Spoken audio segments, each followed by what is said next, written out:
Last video में हमने देखा था कि रिच माइंडसेट और पुअर माइंडसेट के बीच डिफरेंस क्या है। पुअर माइंडसेट वाले लोग सबसे पहले अपने लिए कंफर्ट वाली चीज़ें खरीदते हैं, शो वाली चीज़ें खरीदते हैं, जैसे कि महंगे कपड़े, जूते, घड़ी, मोबाइल या फिर कार। अगर इनके पास पैसे नहीं हैं तो सिर्फ दिखाने के लिए ये सारी चीज़ें लोन पर खरीद लेंगे, इसलिए इनके पास पैसे ही नहीं बचते एसिड क्रिएट करने के लिए। लेकिन रिच माइंडसेट वाले लोग सबसे पहले अपने लिए एसिड बनाते हैं, ऐसी चीज़ें बनाते हैं जिससे उनके पास पैसे आए और उसके बाद अपने लिए कोई कंफर्ट वाली चीज़ खरीदते हैं। मगर सवाल ये आता है कि एसिड कैसे बनाएं? क्या इसका भी कोई प्रॉपर फॉर्मेट है? तो इसका जवाब हाँ है। आपको ये कॉन्सेप्ट समझाने के लिए 2 बुक का सहारा लूँगा। सबसे पहली बुक है रॉबर्ट कियोसाकी की कैश फ्लो क्वाड्रेंट और दूसरी बुक है ई मैथ रिविजिटेड। तो आइए शुरू करते हैं। रॉबर्ट कियोसाकी कहते हैं दुनिया में सिर्फ 4 टाइप के लोग हैं, ई, बी, एस और आई, और इनको हम एक क्वाड्रेंट में दिखा सकते हैं। कोई भी आदमी कितना पैसा कमाएगा, उसके पास कितना फ्री टाइम होगा, वह डिपेंड करता है कि वह कौन से क्वाड्रेंट में है, क्योंकि इन चारों लोग की सोच बिल्कुल डिफरेंट है। क्वाड्रेंट के लेफ्ट साइड में आता है ई यानी एम्प्लॉय और एस या सेल्फ एम्प्लॉय।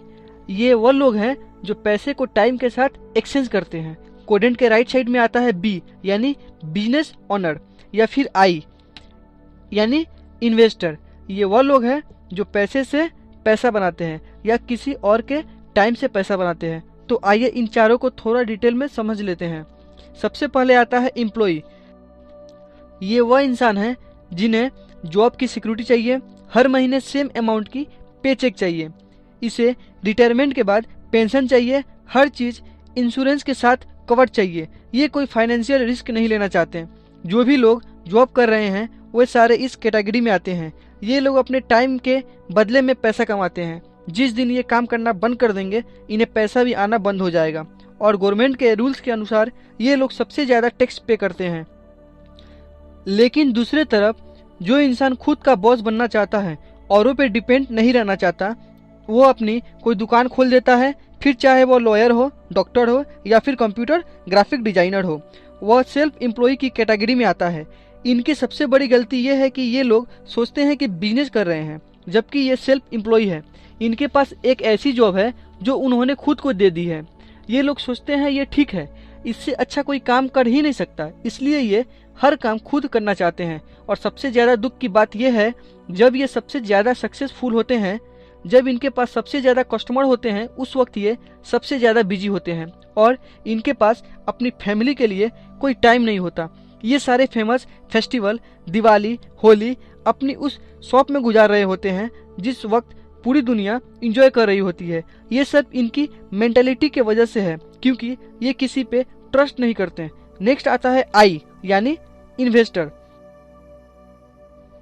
इन्वेस्टर वह लोग हैं जो अपना एक्स्ट्रा पैसा औरों के बिजनेस में लगाते हैं ताकि उनको काम ना करना पड़े। इनके पास सबसे ज़्यादा फ्री टाइम होता है। मान लीजिए कल को आप फेसबुक के, जियो के, गूगल के शेयर्स खरीद लेते हैं और उन शेयर्स का वैल्यू बढ़ जाता है, तो आप इस कैटेगरी में आते हैं। लेकिन हम एक इन्वेस्टर बनना चाहते हैं, तो सबसे पहले हमें अपने आप को इस फील्ड में एजुकेट करना पड़ेगा। नेक्स्ट आता है बी, बिजनेस ओनर। अगर आप अपना बिजनेस इस तरीके से बनाते हैं कि उनमें आपकी ज़रूरत न पड़े, तो आप इस कैटेगरी में आते हैं। ये लोग अपना काम ज़्यादा से ज़्यादा दूसरे से करवाते हैं और ये सब बहुत सिस्टमेटिक मैनर में होता है। अगर ये लंबी छुट्टी पर भी चले जाएं, बीमार भी पड़ जाएं, तो भी इनके बिजनेस में कोई फर्क नहीं पड़ेगा। इनका परफेक्ट एग्जाम्पल आता है मुकेश अंबानी, रतन टाटा एक्सेट्रा। अगर छोटे बिजनेस में अपने लोकल मार्केट में भी देख सकते हैं, जिन्होंने अपना बिजनेस इस तरह क्रिएट किया है कि उनमें इनकी ज़रूरत न पड़े। दोस्तों, बिजनेस में फेल होने का सबसे बड़ा रीज़न वह आदमी खुद है जो बिजनेस चला रहा होता है, क्योंकि हम में से मैक्सिमम लोगों को पता नहीं है कि एक बिजनेस चलता कैसे है।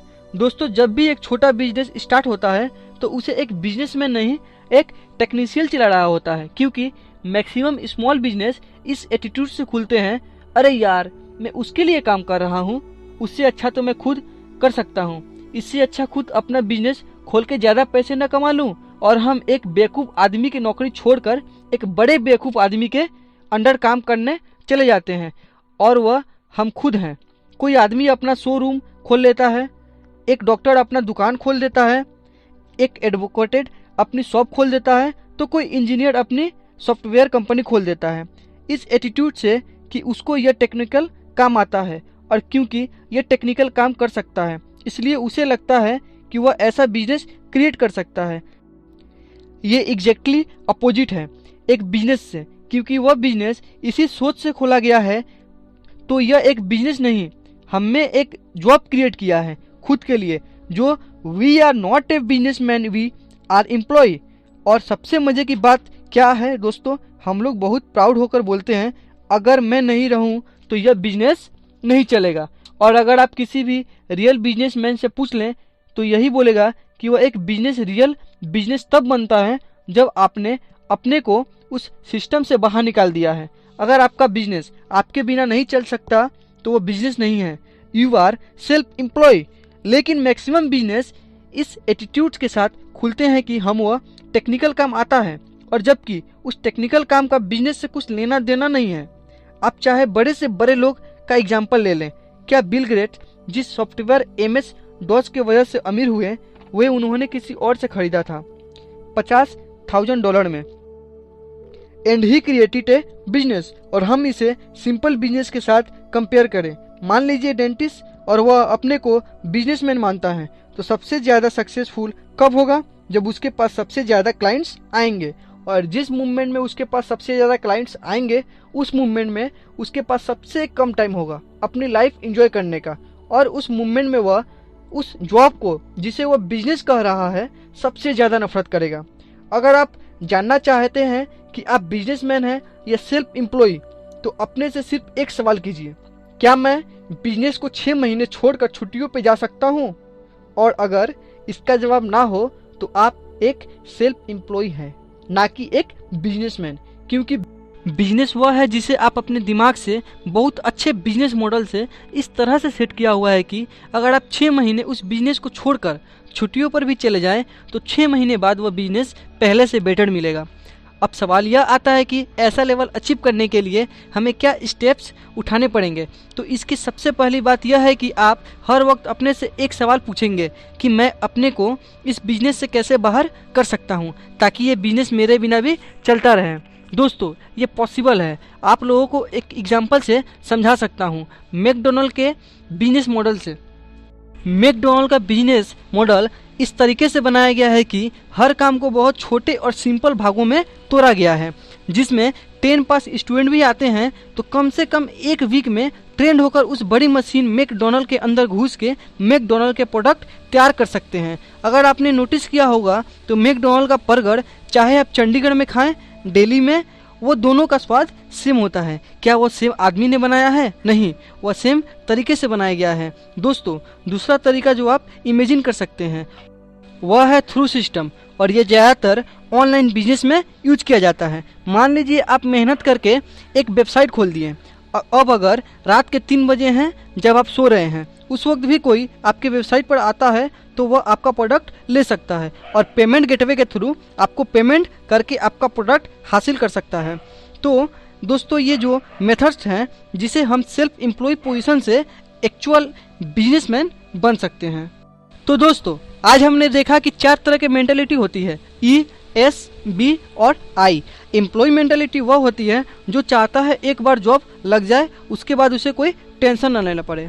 नेक्स्ट सेल्फ एम्प्लॉय वह लोग होते हैं जो किसी के अंडर काम नहीं करना चाहते हैं और सारा काम वो खुद करना चाहते हैं। नेक्स्ट बिजनेस मेंटालिटी ये वह लोग हैं जो उस तरीके से सिस्टम क्रिएट करते हैं जिसे वह लोगों से काम करवा सके और खुद बिजनेस संभाल सके। नेक्स्ट इन्वेस्टर मेंटालिटी के लोग वह होते हैं जो और के बिजनेस को एनालाइज करते हैं, उनके बिजनेस में पैसा लगाते हैं और अपना पैसा बार बार मल्टीप्लाई करते हैं। तो थैंक यू दोस्तों, अब फिर मिलते हैं एक ऐसी ही दूसरी वीडियो में।